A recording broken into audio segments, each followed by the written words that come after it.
અને એ પ્રગટ છે. આ ભગવાન આવ્યા અને ચાલ્યા ગયા પછી એની પછવાડે રાનો ધાપ થઈ ગયો એવું નથી.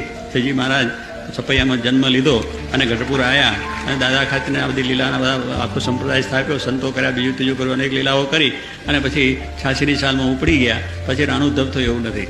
શ્રીજી મહારાજ પોતે પણ પોતાના વાક્યોની અંદર બધી વાત કરી છે અને એ પ્રમાણે પોતાના એકાંતિક સંત દ્વારા, ગુણાતીત સંત દ્વારા અખંડ પોતે વિચરે છે, રહે છે. આવા સત્પુરુષ સાક્ષાત જો આપણે મળે તો આપણું એ પ્રગટપણું છે. એવા શાસ્ત્રીમાન યોગીજી મહારાજ એ દ્વારા છે જ. ગુણાતીત દ્વારા થયેલો ગુણાત્યાન સ્વામી ભગતજી મહારાજ શાસ્ત્રીમાન યોગીજી મહારાજ દ્વારા. એ મહારાજ ગયા જ નથી. એમના જેવું સુખ આપણને, એમના જેવું જ એમનો આપણે આનંદ કે મહારાજ એમના દ્વારા આપણું કહે સંત તે સ્વયં હરી કહ્યું, જેના મુખમાં મુખ છે, જેના નાકમાં નાક છે, પગમાં પગ છે. આ બધા ભગવાનનું એટલે કારણ કે એ છે સર્વ પ્રકારે એમાં ગુણાતીત સંતમાં રહ્યા છે.